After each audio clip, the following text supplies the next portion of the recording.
In this video, I'm going to cover a complete and comprehensive beginner's guide for League of Legends Wild Rift. This guide will include all the basics and fundamentals that you need to know in order to get started. Alright, let's get into it.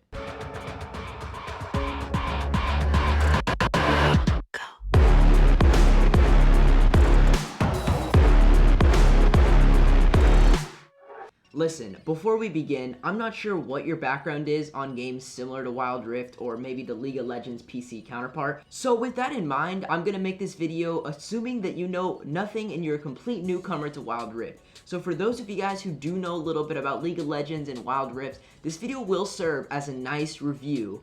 And if you don't, that's perfect because you're going to learn a lot. So to begin, let me just start off by saying Wild Rift is what is known as a MOBA game, M-O-B-A. MOBA stands for Multiplayer Online Battle Arena. I'll go ahead and name a few MOBA games that might ring a bell and you might recognize some of them. Dota 2, Smite, Vainglory, Arena of Valor, Mobile Legends, which is a mobile MOBA. Sounds weird saying mobile MOBA, yeah. Anyways, those are some MOBA games. Now, let's talk about the objective in this game and how it works. In Wild Rift, there is a base on each side.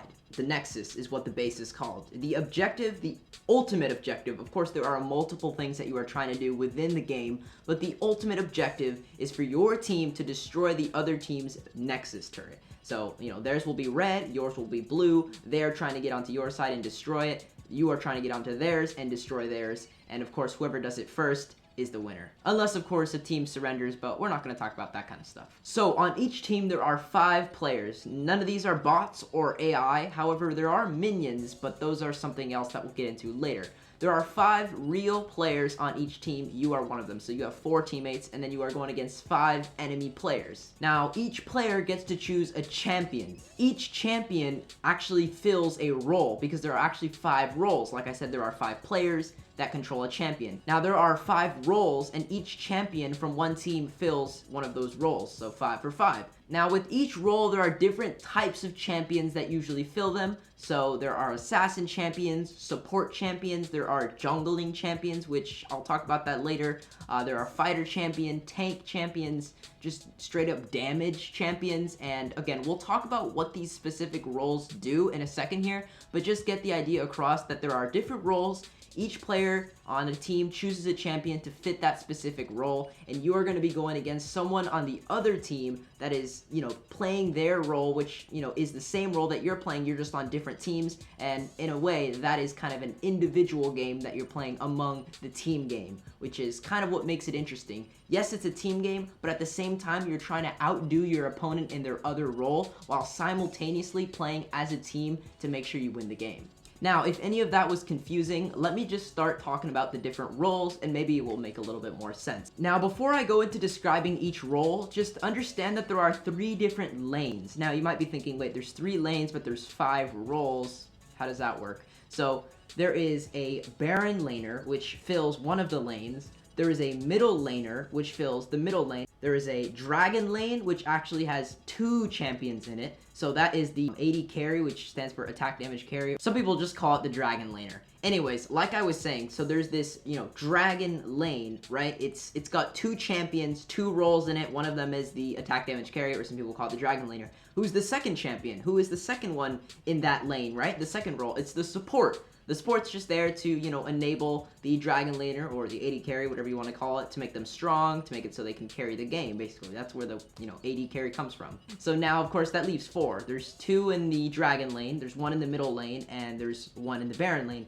Whereas this 5th champion? This 5th champion likes to roam around in what is called the jungle, which is an area in between the different lanes. Remember, there's 3 lanes, the area in between the lanes is the jungle. There's an enemy jungle side, which is on their side of the map, in between their lanes, and then there's your jungle, which is in between your 3 lanes. So the jungler just kind of goes around and helps the other laners. They take neutral monsters, which are monsters that spawn in the jungle, which provide golden experience. And again, we'll get into this type of stuff later. I just want to kind of get the idea across that there are 5 different champions, 5 different roles, 3 lanes, jungle, and that's kind of the basic, I guess, setup for the game. Okay, so now let's talk about the map, specifically what's on the map and what do you do, what are you trying to get to, right? So there are some big objectives on the map that are going to be popping up as the game goes on. So first, the neutral monsters, which is what the junglers are trying to get. They're trying to kill them for golden experience. You know, golden experience, of course, buys you items, makes your champion stronger overall as you level up. Now, not only is there neutral monsters on the map that the junglers are trying to get at, but there's some things that the entire team is going for as well,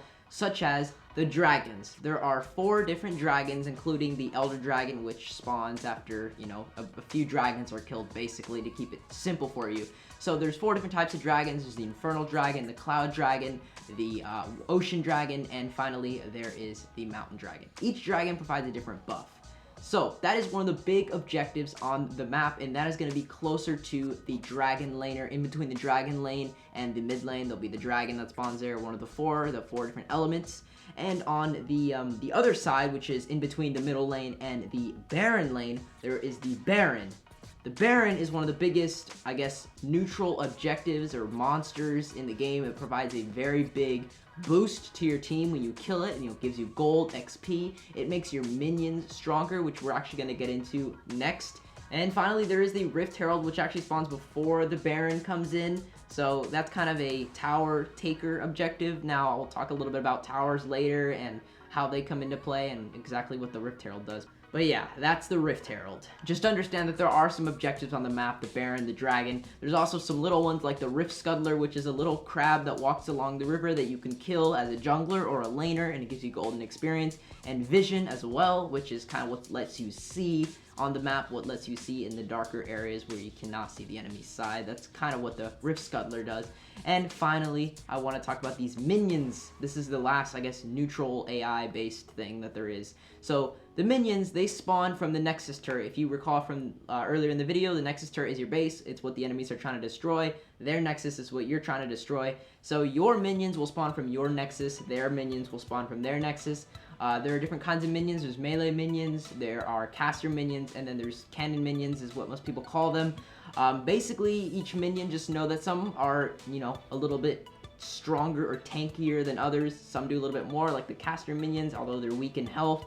But the minions are always going down the lane, so there's going to be 4 minions on each lane. Remember, there are 3 different lanes, so there's going to be minions coming from your side of the map, and there's going to be minions coming from their side of the map, and the minions are what allow you to kind of push into their base, because on the map there are turrets. Now the turrets are the main thing protecting these Nexus base crystal turrets, because it is a crystal, but it's also a turret as well.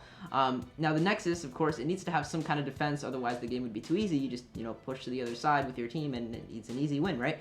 Not really, because there are 3 turrets in each lane, and the turrets, they're not easy to take down without the help of minions or something tanking the turret shots, because if you just walk right into the turret without anything like tanking the turret for you, in other words, like without the turret shooting at something other than you while you're taking down the turret, you're gonna die extremely quickly. The turrets kill you faster than champions in most occasions. So yeah, turrets are defending the Nexus. The minions will help you because they can tank the turret for you while you go in and destroy the turret by yourself or with your team or with the Rift Herald, which is actually another objective. It's kind of like a sieger for the towers, because what it does is it takes towers extremely quickly. One thing that is important to note with the turrets is that the final turret that you destroy in each lane right before, you know, you get to the Nexus turret, which I'm not counting that one as the final turret, but you destroy that final turret before the Nexus, and it actually cracks open it's called the inhibitor turret, and once you take down the inhibitor turret, it actually allows your minions in that specific lane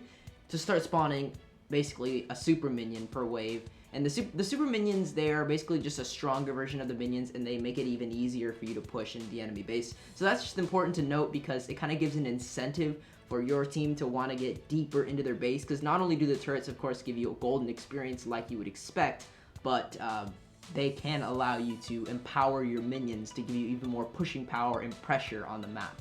Alright, so the next thing I want to touch on is levels and abilities. So levels correspond to your abilities. Every time you level up, you can upgrade one of your abilities or unlock one of your abilities if you don't have it yet. So you have 4 total abilities on each champion. You have 3 like normal abilities with relatively short to medium cooldown depending on the champion. And when I say cooldown, I mean how many seconds in between each ability that you can cast, because you can't just constantly cast them over and over and over. You have to wait a cooldown between each one. Although some abilities have no cooldown, and I don't want to get too in depth with that, but just know there's 3 kind of basic abilities, and there's a 4th ability known as the ultimate. The ultimate is usually a really strong ability. It either provides a lot of utility or damage or healing or just tankiness. It does something that's just a lot stronger than the other 3, but this one usually has a longer cooldown, and it's known as the ultimate ability. Now, along with abilities, there's items. That's another way to make your champion stronger. So that's done with gold. Experience is levels, gold is items. There's a bunch of different kinds of items. There's items that provide attack damage, items that provide ability power, items that provide health, magic resist, which is kind of like the resistance to ability power. There's armor, which is like the resistance to attack damage. There's lethality, which is something really unique. There's just all kinds of different statistics for weapons and items, and just there's all kinds of stuff. Just know that the more gold you get, the more items you can buy. I'll have a completely different video talking about just items in specific. But yeah, just know more gold is more items, and items are very, very important for making your champion stronger. Now, there is a way to make your champion stronger without actually getting kills, gold and experience, buying items, and leveling up your abilities. There's actually runes. Runes are basically stats or perks that give special abilities that you can choose for your champion before the game even starts. Different runes give you different things like healing or extra damage or burst damage, or something that allows you to stay in a fight longer like sustain, or just something that is going to help whatever your champion likes to do. Whether that's tank for your teammates, deal more damage, your runes are usually there to either accommodate for your weaknesses or to just further your strength, to help in team fights and to help you with your lane and kill your enemy, basically. Similar to runes, there are also spells, or some people call them summoner spells. You get 2 of them. Why am I holding up 2 twos? That's 4, Greg. So you get 2 summoner spells, and these are similar to runes in the sense that you can choose them before the game even starts. But yeah, there's just all kinds of different summoner spells that you can choose from to help your champion either close the gap and get closer to an enemy you're trying to kill, get away, keep you alive, heal your allies. There's just different things that you can do with summoner spells. So yeah, these are also similar to runes in the sense that you get to choose them before the game even starts. Alright, well that is going to do it for the intro to Wild Rift guide. If you found this helpful, you know how to let me know. Now, if you are one of those people that wants to continue to learn more about Wild Rift, make sure you are keeping an eye out on the channel here, The Rift. There's going to be a lot of educational videos and guides coming out very, very soon. And also, if you do want to join our Discord, we have a Discord called The Rift, which is just a community of people that want to get better at Wild Rift, and they want to share different ideas and just discuss different things with each other. There's a link to that in the description. It's a relatively new server, so if you want to check it out, get a feel for it, go ahead. Everybody is welcome. Alright, well, it's been Gregory, and I'll see you next time on The Rift.